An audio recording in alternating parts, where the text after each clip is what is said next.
I will never forget the day Annette and I decided to risk everything and build our company from nothing. We were young, reckless, perhaps, but determined not to live lives built on someone else's dream. I was 28, she 25, and the world seemed wide and merciless in those days, offering nothing freely except struggle. We had no money, just a small rented flat with peeling paint on the walls, and a baby girl who cried through the nights. But we had our hands, our will, and a belief that if we worked harder than anyone else, perhaps fortune would bend toward us. It was a shabby little warehouse on the outskirts of town where it all began. We couldn't even afford the lease at first, so I spent nights repairing broken machinery for neighbors, earning enough to put down the deposit. Annette, who had the sharpest mind I ever knew, kept our books, wrote letters to suppliers, and convinced them to grant us credit when every number on our account showed we were a risk. She had a gift with people. She could charm even the most hardened trader into believing in our vision. I would spend 16-hour days on the floor, repairing, welding, crafting, while she handled everything else with that quiet determination of hers. Those first years nearly broke us. I remember nights when we ate nothing but rice with watered-down broth, while our daughter Dominica slept in a cot we had built from scrap wood. But we kept going, and slowly, painfully, the company began to grow.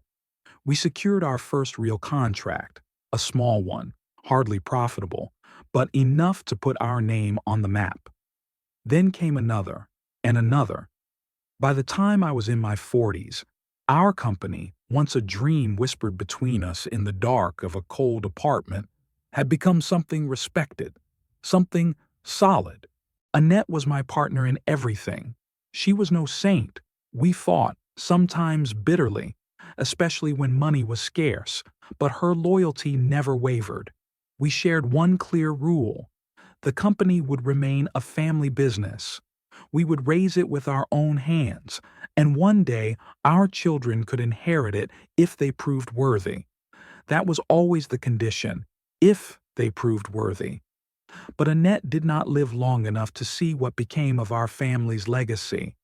Cancer came for her, swift and merciless, and I found myself standing in that same warehouse, now larger and more prosperous, without the one person who had shared the burden from the beginning. Her death left me not only a widower, but the sole owner of the business we had built together. For the first time in decades, I was truly alone. Dominica, our only child, knew nothing of the truth. She had grown up shielded from the struggles, always cushioned by her mother's care. She thought the business was something that simply existed, like a tree that had always been in the yard. After her marriage, I made a decision that I still question. I concealed the fact that I held full ownership. I told her only that the company's structure was complicated, that decisions required time, that one day she would know more. Why? Because of the man she had married. His name is Marcus, though I have never been able to say it without a taste of bitterness in my mouth. From the first day he entered our lives, I distrusted him. He was too smooth, too eager to ingratiate himself, and yet behind his smile there was calculation. He earned little, less than my daughter, despite his constant boasting about opportunities that never materialized. He looked at me as if I were an old tree in his way, something that would eventually rot and fall, and I could sense in him the hunger of someone who would not build but would rather take. And now Dominica, my own flesh and blood, stands between me and the memory of Annette's promise. She comes often these days, asking for help. Her voice is careful, her eyes restless. "Papa, Marcus is trying, but things are difficult. His pay is so small. Could you—" She does not finish the sentence, but I know what she wants. For me to open the doors of the company, to let Marcus in, to give him the work he cannot earn elsewhere.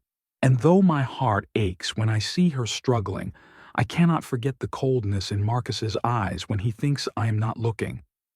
He does not love her the way Annette loved me. He loves what he might gain. I sit at my desk in the evenings, looking at the framed photograph of Annette, remembering the pact we once made, that the business would remain in the family. And now, with her gone, the word family feels poisoned, for I no longer know whether it means my daughter and the man she chose, or the memory of the woman who built it with me. And it is in this silence that I feel the tension growing. My daughter is asking me to help her. Her husband is waiting for me to falter. And I am old, but I am not finished. Not yet. When Dominica was born, Annette and I whispered promises into her cradle. I swore I would give her the best education, the best home, the best future. Annetta swore she would give her all the love and tenderness that she herself had been denied as a child. We agreed on one more thing, though it was not said aloud until much later. The business would one day be hers if she wanted it, if she proved to be the kind of woman who could hold it steady in her hands without letting it slip away to people who cared nothing for its roots. But as the years passed and our daughter grew from a child into a young woman, both of us saw signs that troubled us. Dominica was bright, no doubt about that, but she was also restless, never satisfied with small accomplishments, yet unwilling to work steadily for greater ones. She was proud, and perhaps that pride was inherited from me. But in her it seemed fragile, easily bruised. She longed to be admired, but she did not always notice the substance behind admiration. And so, when Marcus appeared, tall and charming, with his practiced laugh and empty promises, she fell into him like a moth to flame. Annetta was the first to whisper her doubts to me.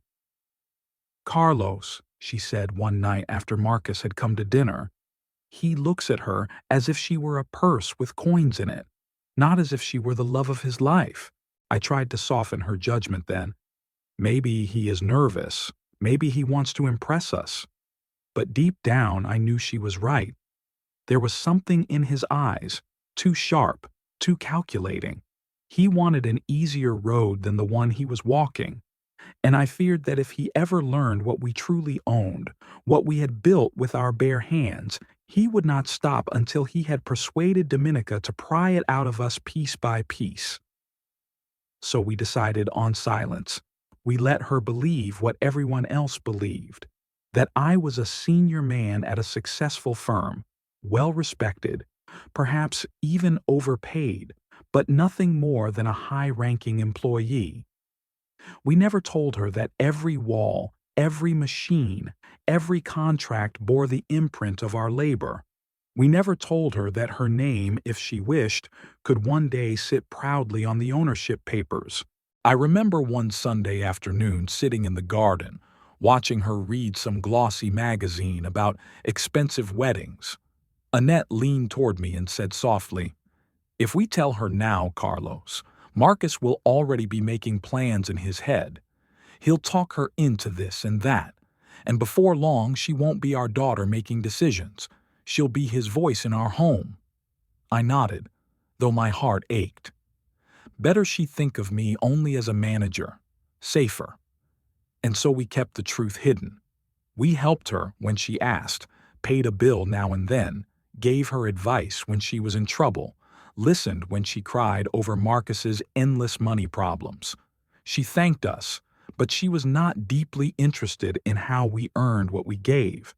She knew only that her father worked in an important position, and for her, that was enough. When Annette died, I thought for a moment about breaking the silence. My wife's absence left me raw, unguarded, as though I might speak out of grief and reveal everything. But her words echoed in me. "He'll talk her into it, Carlos." And so I remained quiet. The secret stayed mine alone. It was some months later, after another of Dominica's visits filled with her hesitant requests for help, that I decided to bring her with me to the company. Not to reveal the truth, not yet, but to let her see what I did, what she dismissed so easily as office work. The morning I told her, she looked surprised. You want me to come with you? To work? Yes, I said. It's time you saw what keeps me busy all these hours. She frowned, tugging at her sleeve. Papa, I don't know anything about whatever it is you do. What am I supposed to do there? Observe, listen, learn. That is enough. When we arrived, the familiar hum of the building greeted me, the clatter of machinery in the workshop, the low murmur of voices in the offices, the smell of ink and paper from the administrative wing. For me, it was the sound of life itself. For Dominica, it was nothing more than noise. No one knew she was my daughter. That had been another part of the silence Annette and I had maintained. I introduced her simply as Dominica, a new trainee helping out for a while. The managers nodded politely. The workers barely looked up from their tasks. She was just another young woman trying to find her way. I watched her closely that first day. She moved through the corridors with an air of boredom, her gaze flicking over machines and people as though they were items in a shop she had no intention of buying. When the head of production explained how a new line was being tested, she nodded without listening, her thoughts clearly elsewhere. At lunch, she sat with me in the cafeteria, picking at her food. Papa, do I really need to know all this? I mean, it's interesting in a way, but I don't see myself here. You don't have to see yourself here, I replied calmly. You have to see me here. This is my world. If you wish to understand me, you must walk in it, even just for a little while. She sighed, as if I had asked too much. Marcus says I should be looking for something that suits me, something creative. Not all this. She waved a hand vaguely at the room. I clenched my jaw but said nothing. I could hear his voice behind hers, the way he planted ideas and let her repeat them as though they were her own. In the weeks that followed, she came with me 2 or 3 times more. Always the same pattern. Polite indifference, half listening, little interest. The staff treated her no differently than any other newcomer, sometimes with kindness, sometimes with impatience. No one suspected who she truly was. And yet, despite her lack of attention, I kept bringing her. Some part of me believed that repetition might plant seeds, that one day she might remember the sight of men and women working with pride, the way the company pulsed with life, and realize that it was more than just a job for her father. One morning she asked, "Do they all know you're the boss?" I smiled faintly. "They know I'm important. They do not know the full truth." "And why not?" she pressed. "Because sometimes it is safer not to be seen in full." She shrugged. "Strange. I'd want everyone to know if I were in charge." Her words made me ache inside. She wanted recognition, applause, admiration, not responsibility, not the burden that comes with leadership. And that was why Annette and I had stayed silent all those years. We knew our daughter's heart. She was not ready. Worse, she was vulnerable. To Marcus, to anyone who knew how to flatter her, how to promise her easier paths. Still, as I watched her sitting at a desk one afternoon, staring at a stack of reports as though they were chains binding her to a chair, I thought, maybe one day. Maybe if life hardens her, if she learns what work truly costs, she will be ready. But not yet. Not now. In any company, whispers carry faster than official memos. A rumor can cover the entire building in half a morning, moving from the workshop to the offices, from the cafeteria to the loading docks, without a single name attached to it. And so it was no surprise when I began to hear the murmurs about my daughter, though not from her lips. "She doesn't do anything," one technician muttered as I passed, pretending not to notice. "Just sits there and stares at papers." Another day, I overheard 2 clerks chuckling in the copy room. "Must be nice coming in whenever you want, pretending to learn, leaving early."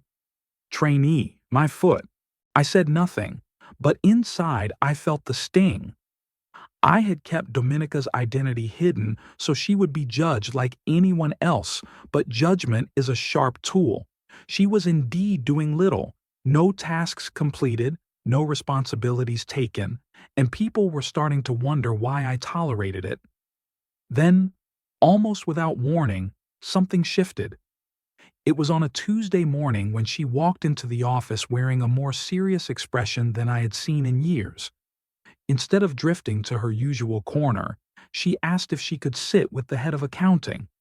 I agreed, curious. Within an hour, I heard her voice, gentle but persistent, asking about ledgers, cash flow, contracts. At first, the older woman she questioned looked irritated, but soon she was nodding, even a little surprised, explaining details patiently. The next day, Dominica sought out the production manager, a gruff man who rarely had patience for anyone. To my amazement, she followed him around the floor, notebook in hand, jotting things down, asking why this machine was used instead of that one, what the timeline was, what mistakes to avoid. The workers glanced at each other, whispering behind her back, but her seriousness unsettled them enough to stop mocking. By the end of the week, I had people coming to me with raised eyebrows. "Your trainee's getting serious, Mr. Carlos. She's asking good questions." I merely nodded, though my heart was tangled in two threads. Pride, because perhaps she was finally seeing what Annette and I had built, and suspicion, because I could not believe the change came from her alone. That evening, as we sat together in my office, she flipped through her notes and said, "Papa, you never told me how complicated this place really is." "It is a living body," I answered. "Every part must work, or the whole suffers." She looked up, eyes brighter than usual. "And you know how to keep it alive." I hesitated, feeling the weight of her gaze. For years I had kept the truth wrapped in silence. Yet here she was, for the first time, showing something more than indifference. And so, almost against my better judgment, I began to tell her small secrets. Not the ownership, not yet, but the quiet knowledge of survival. "Numbers on a page tell you nothing," I said. "It is the people behind them who matter. You must know who is honest, who cuts corners, who works until their hands bleed, and who waits for others to pick up the slack. That is the first rule." She nodded, scribbling it down. "Another day," I told her, "never depend too much on one supplier. Men are loyal until the price changes. Always keep a second option." She asked for examples, and I gave her some. Old stories of near collapse and sudden rescues, the kinds of lessons no school could teach. And with each secret I shared, I saw her leaning closer, more intent, as though she had discovered something precious. But beneath my pride ran a cold current of worry. Where had this come from?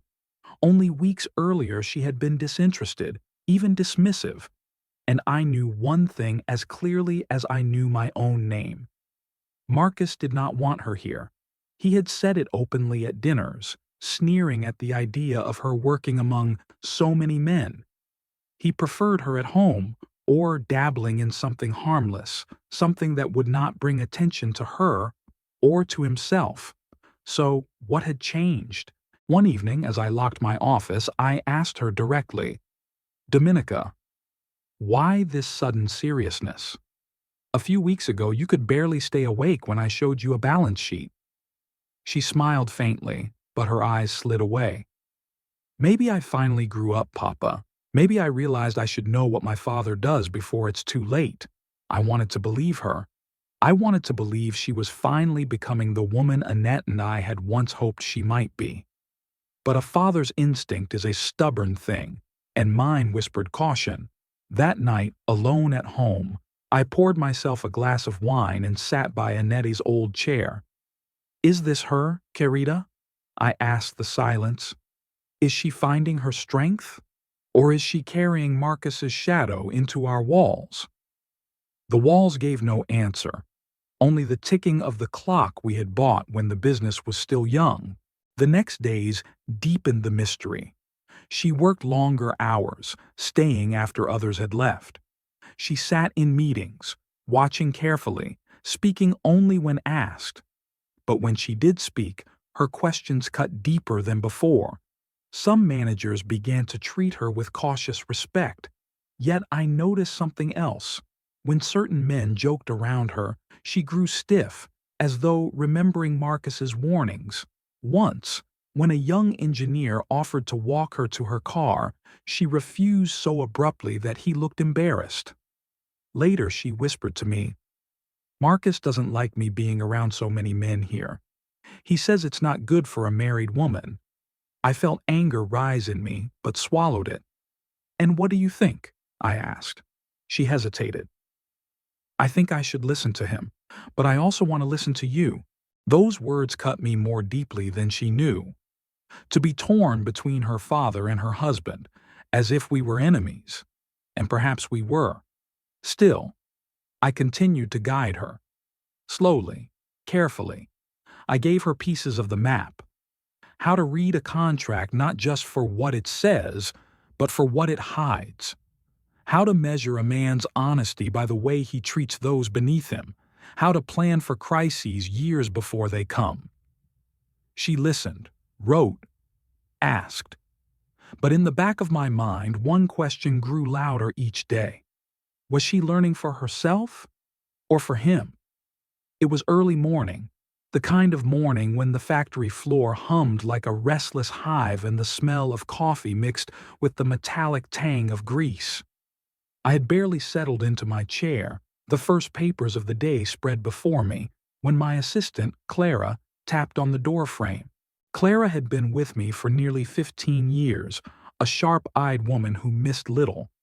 She was usually brisk, efficient, never one to linger over gossip, but today she hovered at the threshold, fidgeting with the corner of her notepad.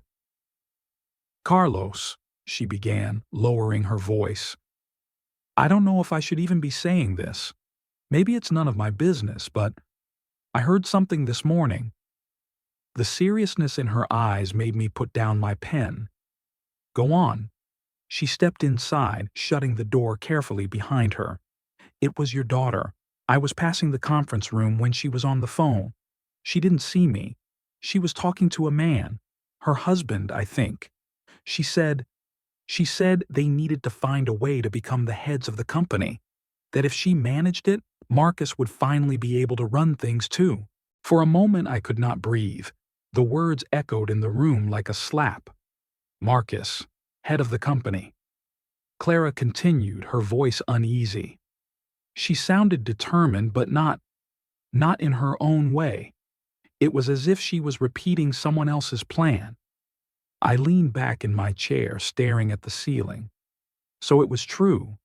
The sudden seriousness, the endless questions, the late nights at the office. They weren't born from her own awakening. They were seeds planted by Marcus, and she, my daughter, had let them grow inside her without question. Clara hesitated. "I may have misunderstood, but I thought you should know." "You did right," I said finally, my voice rough. "Leave it with me. And say nothing to anyone else." When she was gone, I sat alone in the heavy silence of my office. My heart ached with a bitter mix of rage and sorrow. Dominica had not grown into herself. She had simply bent like a reed in Marcus's wind. All the pride I had felt in her newfound interest collapsed into dust. She was not here for me, or for Annetta's memory, or even for herself. She was here for him. I thought of Annette then, and the arguments we had late at night when Dominica was young. If she marries a man who is weak, she will try to carry him, Annette once warned. But if she marries a man who is selfish, she will bow to him instead. How well my wife had seen what I had refused to see. And now, here we were. An hour later, Dominica walked into my office, smiling brightly, carrying her notebook full of questions. "Papa, I wanted to go over the reports from last quarter. If I could understand how the revenue flows into different divisions, It would really help me. Her voice was steady, eager, but I heard Marcus in every word. I forced a smile, masking the storm inside me. Of course, my dear. Sit down. I have something for you. From the locked cabinet, I pulled out a set of folders. They looked official enough. Tables, charts, long explanations. But they were not the real thing.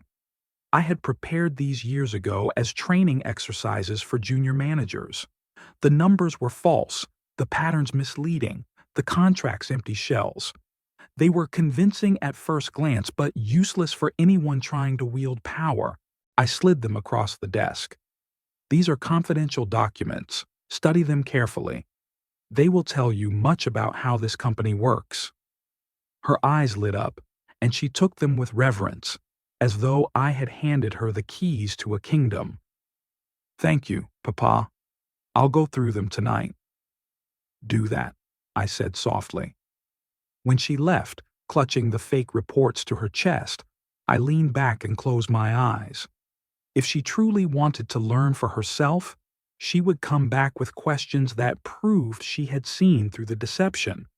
But if she was only playing Marcus's game, she would bring him false treasures, and he would build his plans on sand. Either way, I would know. For the first time in weeks, I felt a grim kind of control return to me. The daughter I loved was still under my roof, but the man she married was trying to use her as his hands. If he thought he could take from me what Annette and I had bled to build, he would learn soon enough that I was not so easily tricked. Still, a part of me wept silently, because this was not only about Marcus. It was about Dominica, the child I had carried on my shoulders, the girl Annette had sung to sleep. She had grown, yes, but not into the woman we dreamed of. She had grown into a shadow, and the shadow belonged to him. I turned back to my desk, but the papers blurred before my eyes. The real war had only just begun. There is an art to watching people without them realizing it. Annette used to laugh at me for it, saying I had the patience of a hunter in the woods. She wasn't wrong. In business, as in hunting, one must learn to see not only the obvious movements, but the smaller tremors, the flicker in a person's eyes, the pause before an answer, the way silence stretches when someone hides a thought. I had spent decades sharpening that skill until it became second nature.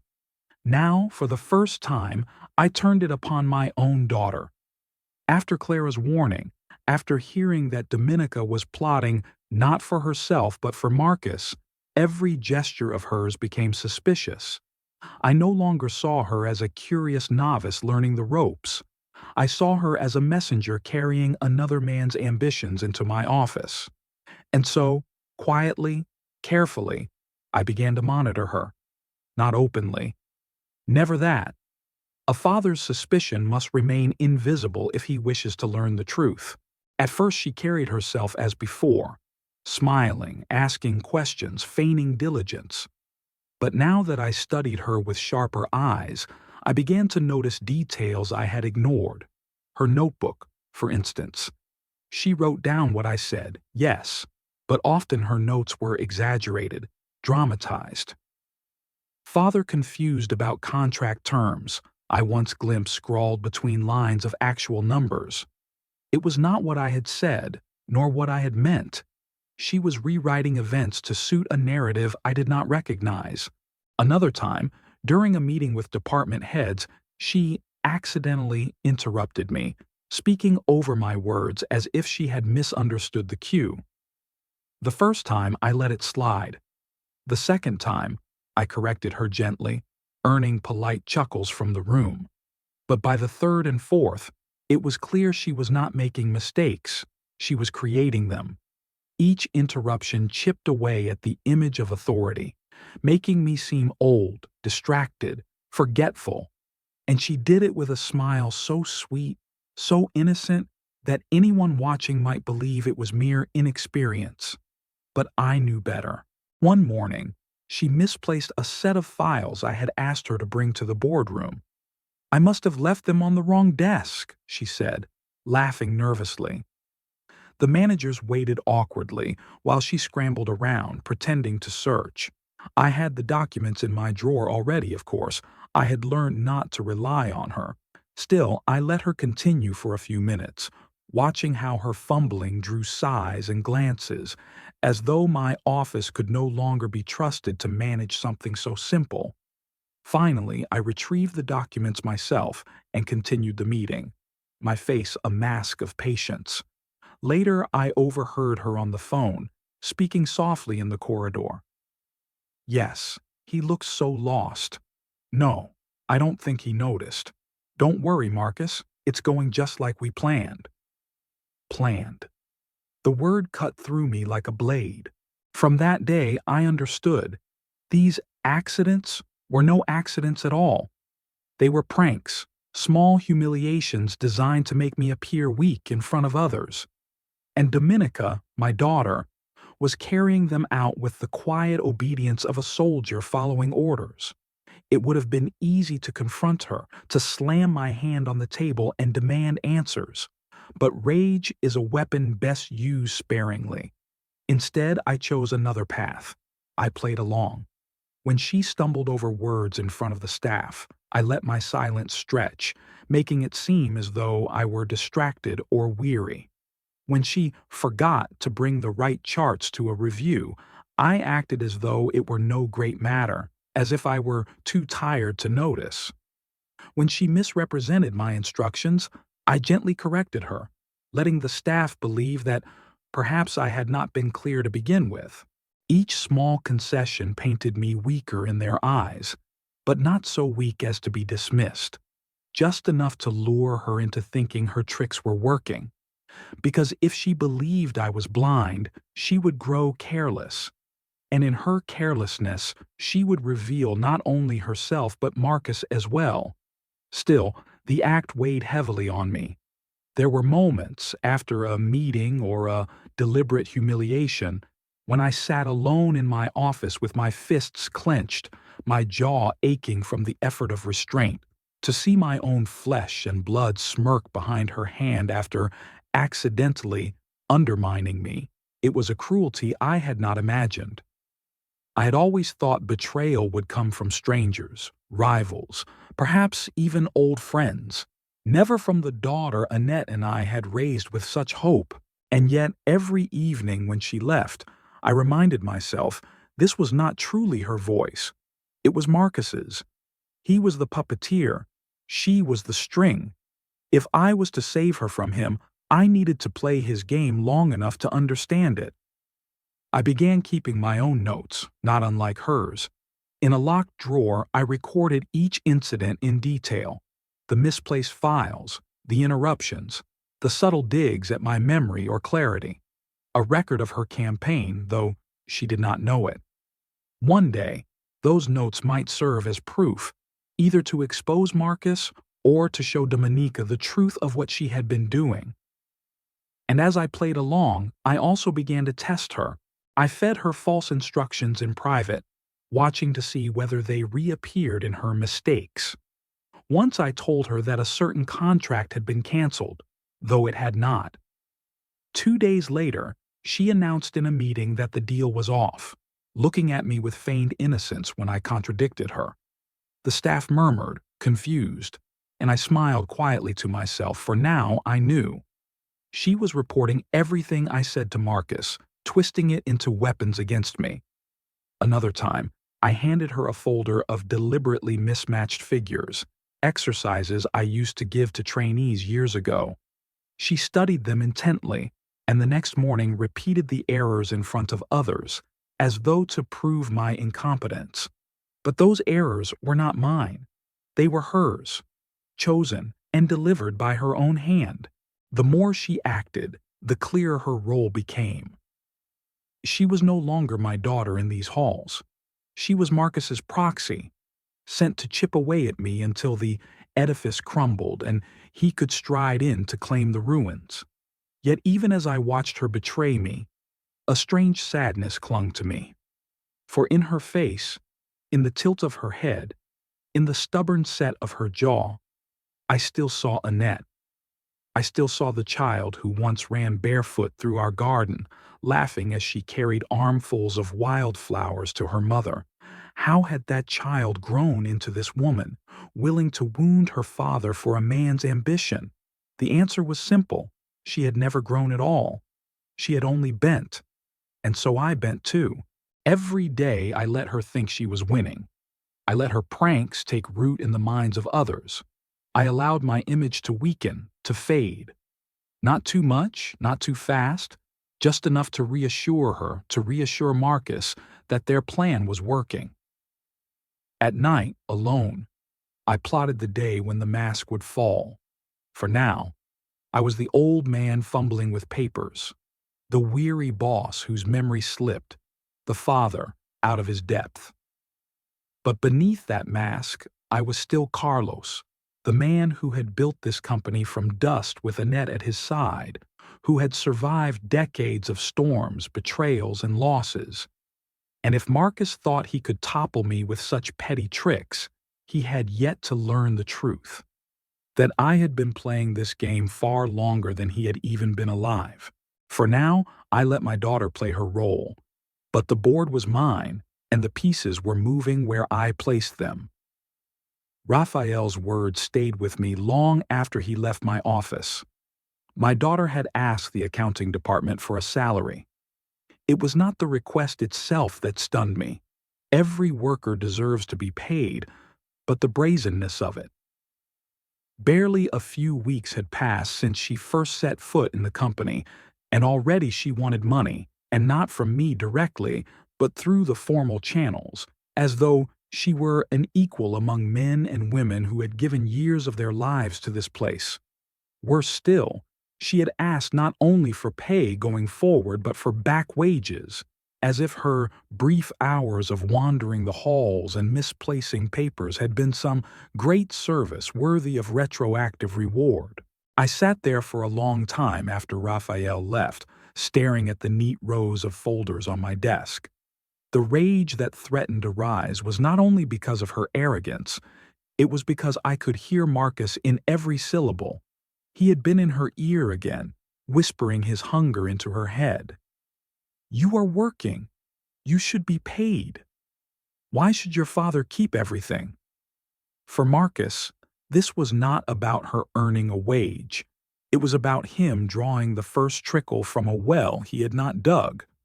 That evening, Dominica breezed into my office with her usual smile, notebook clutched in her hands, cheeks flushed as though she had spent the day in honest toil. "Papa, I spent hours with the finance team. They walked me through the flow of revenue. Fascinating." She said it with such delight, such triumph, that if I had not already known about her little visit to accounting, I might have believed her sincerity. But now I only heard the falseness in her voice. I nodded, keeping my face composed. "Good. Keep learning. Knowledge is heavier than it looks." She laughed lightly and kissed me on the cheek before leaving. Not a word about the salary request. Not even a hint. She thought I didn't know. That was when I decided, if she wanted to play Marcus's game of secrets, then I would play it better. The timing could not have been worse. The company was in the final stages of preparing for one of the most important meetings of the year. Two major clients, both long-standing partners, were sending their representatives to review contracts for renewal. Months of work hung on these discussions. Entire divisions had tightened their belts, polished their figures, rehearsed their presentations. Success would secure stability. Failure would open the door for competitors circling like vultures. Every corner of the building buzzed with activity. In production, prototypes gleamed under bright lights, each machine calibrated to perfection. In logistics, schedules were redrawn and delivery chains traced down to the last mile. In marketing, teams rehearsed pitches late into the night, voices hoarse from repetition. Even the cafeteria staff whispered with pride about serving meals that would impress the guests. It was the kind of collective urgency that always gave me pride. These people, my people, understood what was at stake. They worked not just for wages, but because the company was theirs as much as it was mine. And then there was my daughter. Dominica walked through these preparations like a tourist at a busy market, curious but detached. She asked questions, yes, scribbling notes in her little book, but I saw the way others glanced at her, some with amusement, some with irritation, some with pity. She slowed more than she helped. Still, she carried herself with a confidence that had grown sharper in recent days. She interrupted meetings with suggestions that made little sense, but spoke them with such assurance that others glanced at me, waiting for correction. I gave none. I let her voice echo in the room, shallow though it was. She lingered near the accountants, leaning over their shoulders, nodding as though she understood the complex spreadsheet spread before them. More than once I saw her slip her phone from her pocket, typing quickly beneath the desk, her lips pressed tight. Reports for Marcus, no doubt. I began to watch her more carefully than I ever had. Not openly, never openly, but with the same patience I once used to study competitors across the negotiating table. I tracked her movements. When she arrived late with excuses, when she forgot to deliver memos until the last minute, when she misplaced key documents only for me to rescue them. Each incident alone could be dismissed as inexperience, but together they formed a pattern, sabotage, quiet, subtle, deniable, but sabotage all the same. And yet she seemed so proud of herself. At lunch, she spoke of how much she was learning, of how the staff was starting to listen to her. She sat taller, her eyes shining. She was convinced she was climbing, that every little mistake chipped away at me while elevating her. She didn't know I saw through all of it. 3 days before the big meeting, Raphael returned, nervous again. "Mr. Carlos, forgive me." But she came back. She pressed harder about the salary. She said she should be listed formally on payroll and that you had already approved it. I looked at him for a long moment. "And did you believe her?" Raphael flushed. "No, sir. But some of the younger staff, they weren't sure." I dismissed him with a nod, though my blood simmered. She was not only asking, she was lying in my name. Another seed Marcus had planted. That night I stayed late, walking the silent halls after most had gone. The air was heavy with the residue of the day's labor, ink, dust, the faint oil from the machines. I visited each department, checking their readiness for the meeting. Everything was in place.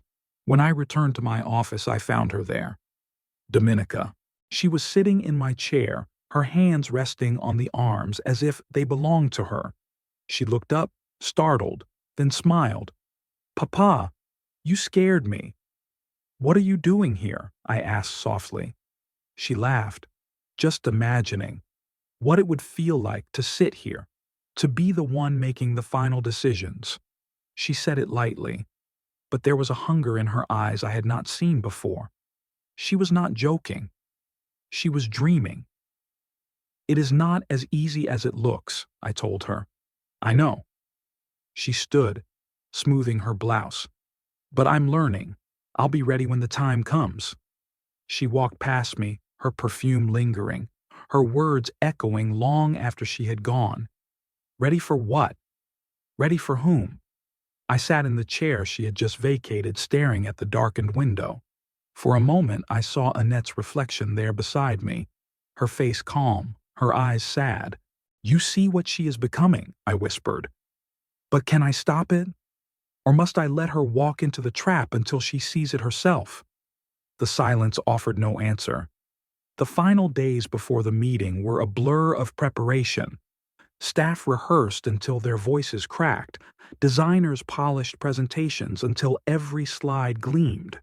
I made rounds, encouraging, correcting, reminding them of the stakes. The pressure was enormous, but it sharpened them, as it always did. And all the while, I watched my daughter. I watched when she deliberately misstated a delivery schedule in front of logistics, forcing me to correct her. I watched when she interrupted the production manager, suggesting a redesign that made no sense, then shrugged as though she were only thinking aloud. I watched when she whispered with clerks in the break room, planting doubts about whether my memory was fading. Each act was small, petty, but she delivered them with care, as though ticking off items on a list Marcus had handed her. I let it all happen. I let the staff see me correct her. I let them think perhaps I was slipping. I let Dominica believe she was succeeding. Because the meeting was coming, the clients would be here, and in that room, before all eyes, the truth of her ambition and her weakness would show itself. Until then, I would play along. The night before the meeting, I could not sleep. I sat at my desk at home, old documents spread before me, though I did not read them. My thoughts circled endlessly. Was there any part of Dominica's ambition that was truly hers? Or was it all Marcus, his greed wearing her face? Could she even separate his voice from her own anymore? I remembered her as a child, running barefoot through the garden, arms full of flowers for her mother. I remembered Annetta's voice, firm and clear. If she marries a selfish man, she will bow to him. Now that prophecy was alive before me. And yet some foolish, stubborn hope still lived in me, that perhaps, when tested in the light, she might finally see the shadow she carried. Tomorrow would tell me everything. Tomorrow, she would either rise as my daughter or reveal herself as Marcus's pawn, and I would be watching every breath, every glance, every word. The morning of the meeting arrived heavy with tension. Even before I reached the building, I could feel it in the air. The hushed voices of employees gathered in small knots, the hurried footsteps across the lobby floor, the way every pair of eyes looked sharper, more alert, as though the entire company were holding its breath. It was the kind of day Annette had always loved. She thrived on the pressure of these meetings, where contracts and futures were decided in a single room. She used to say the company came alive on days like this. And she was right. The walls almost vibrated with urgency. But for me, this morning carried another weight, heavier than all the rest. For I knew my daughter would betray me today. I had no proof written in stone, no confession. But the evidence of weeks spoke louder than words. The pranks, the accidents, the whispered phone calls, the salary requests behind my back, all pointed to one inevitable conclusion. Marcus had been grooming her for this, feeding her lines and telling her she could seize power if only she proved her father too weak, too careless, too old. So today, before the clients, before the board, before the very people who had sweated and bled for this company, Dominica would make her move. She would stand against me, armed with false confidence, believing she carried a weapon of truth. What she didn't know was that the weapon I had placed in her hands was made of glass. The night before I had given her the documents, not the real ones, of course. Those were locked safely in my case, prepared and flawless. What I handed her instead were papers riddled with fabricated figures, contradictory statements, hidden traps. To an untrained eye, they looked legitimate. To someone rushing to use them as ammunition, they looked damning. I had watched her eyes light up when she received them, as though I had given her a treasure. "Thank you, Papa," she had said sweetly, pressing the folder to her chest, and I had smiled, hiding the bitterness inside me. Now, as I entered the conference room, I saw her already seated near the front, her notebook open, the folder by her side. She looked radiant, confident, almost glowing. She wore that look she used to have as a child when she was sure she had outsmarted me in some small game. I greeted the clients, 2 men and a woman, sharp, professional, their eyes scanning the room like hawks. My managers filed in, each carrying stacks of reports, their faces taut with focus. Everyone settled into place, the hum of tension rising. I took my seat at the head of the table, feeling all eyes on me. The meeting began. For the first hour, all went smoothly. Departments presented their updates with precision. Logistics outlined schedules, production boasted efficiency rates, finance assured stability. The clients nodded, impressed. I felt the rhythm building, steady and sure. And then came the moment I had been waiting for. Dominica cleared her throat. "If I may," she said suddenly, her voice bright and firm, "I've been reviewing some of the financial documents and I noticed some troubling discrepancies." The room stilled. All heads turned toward her. My managers looked startled. The clients leaned forward, intrigued. She opened the folder, the one I had given her, and spread the papers across the table. "Here," she said, pointing to the fabricated figures. "The numbers from last quarter don't match the reported profits, and here, certain contracts show losses disguised as gains. If this is how things are being run, then I have to question whether the leadership is being entirely transparent." A ripple of unease moved through the room. I sat back in my chair, my face calm, my hands folded. My heart was heavy, but I had expected this. I had known this moment would come. One of the clients, a sharp-eyed man with silver hair, frowned. "These are serious accusations. Who prepared these documents?" Dominica lifted her chin proudly. "They were given to me directly. I studied them myself." The woman beside him leaned in, her voice cool. "So you are saying that the leadership, your father, Mr. Carlos, has been misleading us?" Dominica hesitated only a second before nodding. "Yes, that is what the documents show." And there it was. The betrayal, spoken aloud, clear as a bell. I could see the triumph in her eyes, the belief that she had finally unmasked me, finally shown everyone I was unfit to lead. She was waiting for the client's outrage, for the staff to whisper, for me to stumble. Instead, silence filled the room, a heavy, watchful silence. And then Raphael, seated near the end of the table, spoke quietly. "Mr. Carlos, forgive me, but isn't that the training set?" Dominica blinked. "What?" Raphael leaned forward, peering at the papers. "Yes, I recognize those figures. They're the mock exercises we sometimes give to new accountants. The numbers are deliberately inconsistent. They're not real data. They're teaching tools." A murmur rippled through the room. Heads turned. Dominica's smile faltered. "No, no, that's impossible. These were the documents Papa gave me. He said they were confidential." Another manager spoke up, his voice cautious but firm. "With respect, those documents have been in circulation for years as examples of what not to do. Anyone with experience here would recognize them immediately." The client's expression shifted from concern to something colder, suspicion, even disdain. The silver-haired man looked directly at Dominica. "So, you're accusing the leadership, your father, on the basis of false documents? Training exercises?" Color drained from her face. I didn't know." The woman's tone turned sharp. "Then perhaps you should not have spoken so hastily. Making accusations in a meeting like this, serious accusations, without verifying your evidence undermines not only your credibility, but your father's as well," Dominica stammered, searching for words. "I was only trying to help."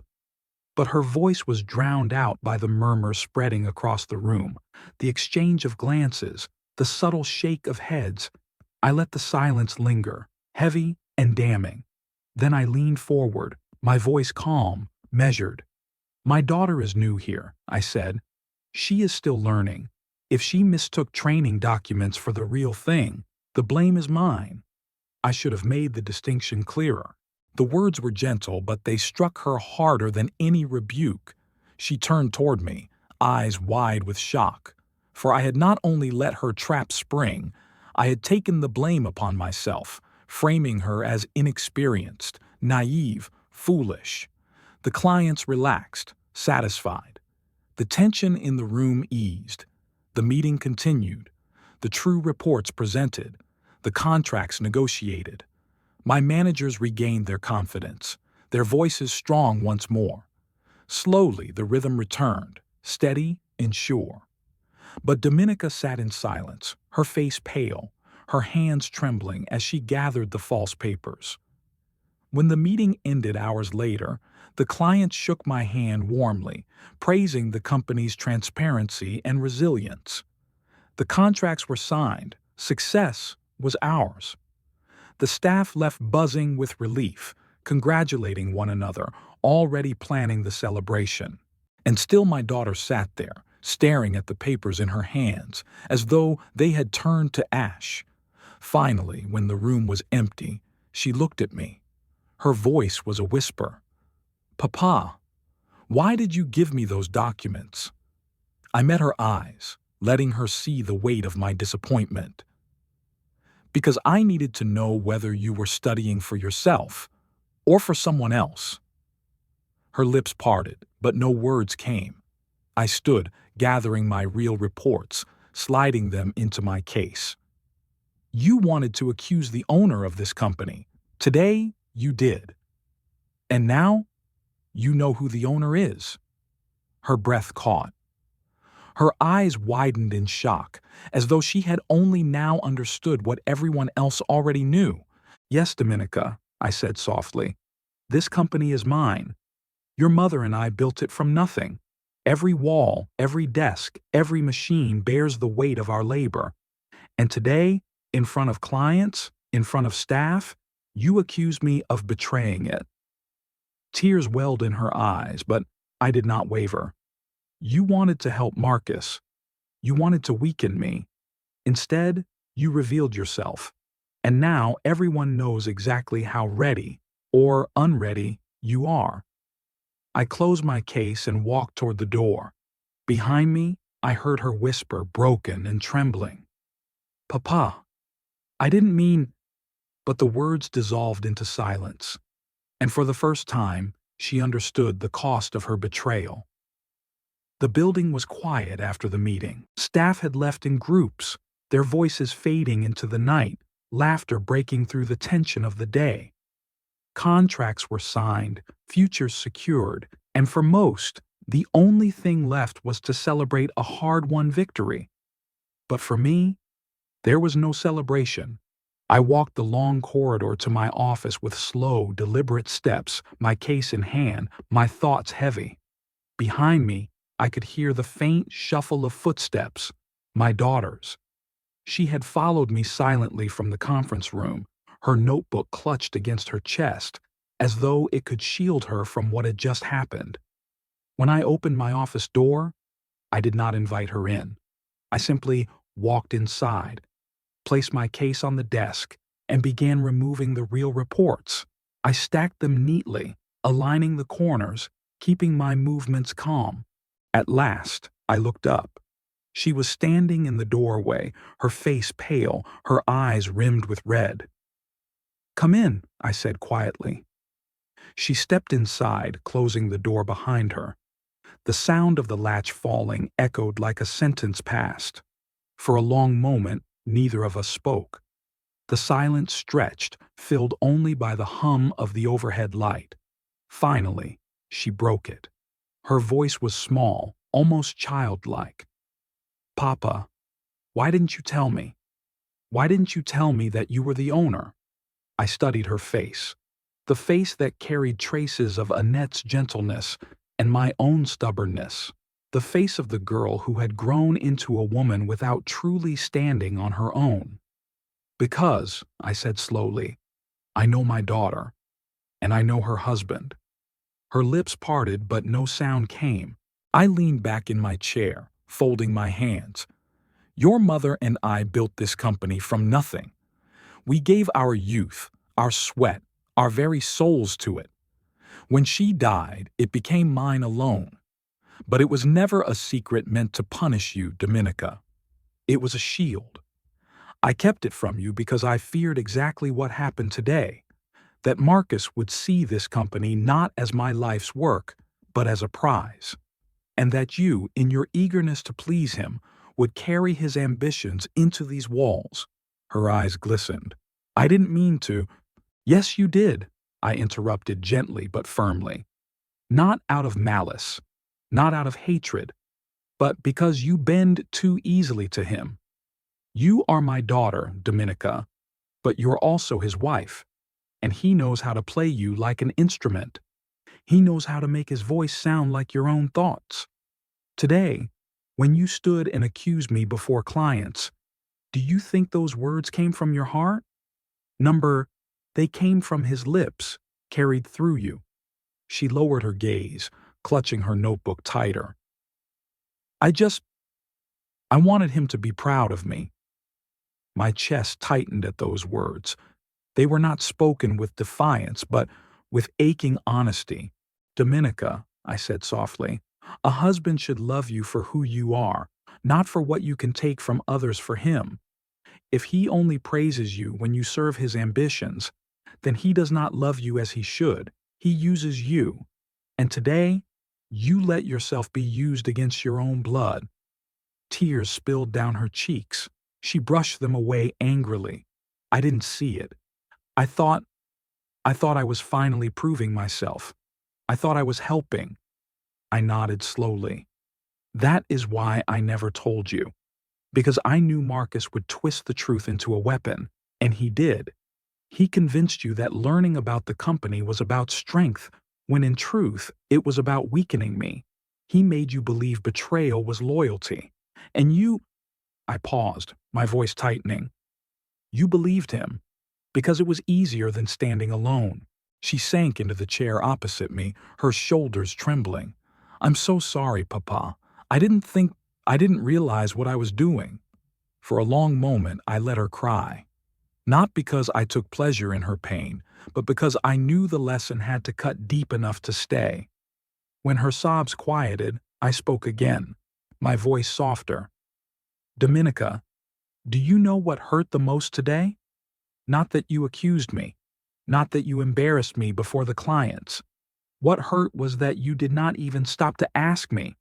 You saw numbers on a page, false numbers, and you chose to believe them over me. That is the power Marcus has over you. He tells you to doubt your father, and you obey without question.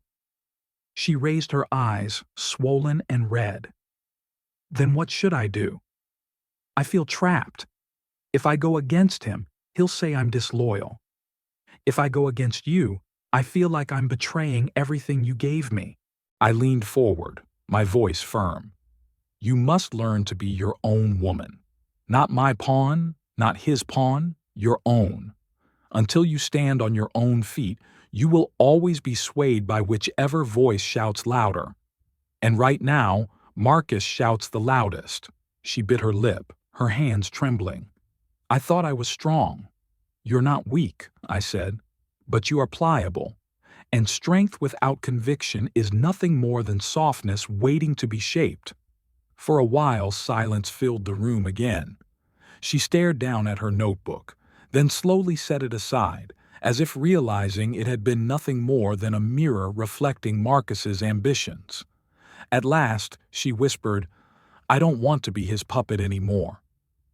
Those words struck me more deeply than any apology. Then prove it, I said gently. Not to me, and not to him. Prove it to yourself. Choose where you stand, and stand there firmly. If you want to learn this business, then learn it truly. Not for Marcus, not to undermine me, but for yourself. But if you cannot do that, then leave this place before you cause more damage. Better to walk away than to let him use you again. Her tears flowed anew, but this time I saw something different in her face. Shame, yes, but also clarity. The fog of Marcus's influence was thinning, and for the first time she seemed to see herself clearly. I don't deserve your forgiveness, she said hoarsely. Perhaps not yet, I answered. But forgiveness is not given for what you deserve. It is given for what you might become. And I will forgive you, Dominica, not because of what you did today, but because I still believe you can rise above it." She covered her face with her hands, sobbing quietly. I let her. I knew the weight of her realization had to settle, had to carve its mark. At last, she looked up, her eyes swollen but steadier. "I will try, Papa. I will try to be better." I nodded. "That is all I ask. Try. And the next time Marcus whispers in your ear, ask yourself whose voice it truly is, his or your own." For the first time in weeks, I saw a spark in her eyes that did not belong to Marcus.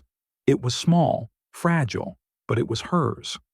We sat together in silence, the heavy storm between us finally breaking, leaving only the quiet possibility of rebuilding. And in that moment, though I did not say it aloud, I felt Annette's presence beside me, as if she, too, could see our daughter finally beginning to understand.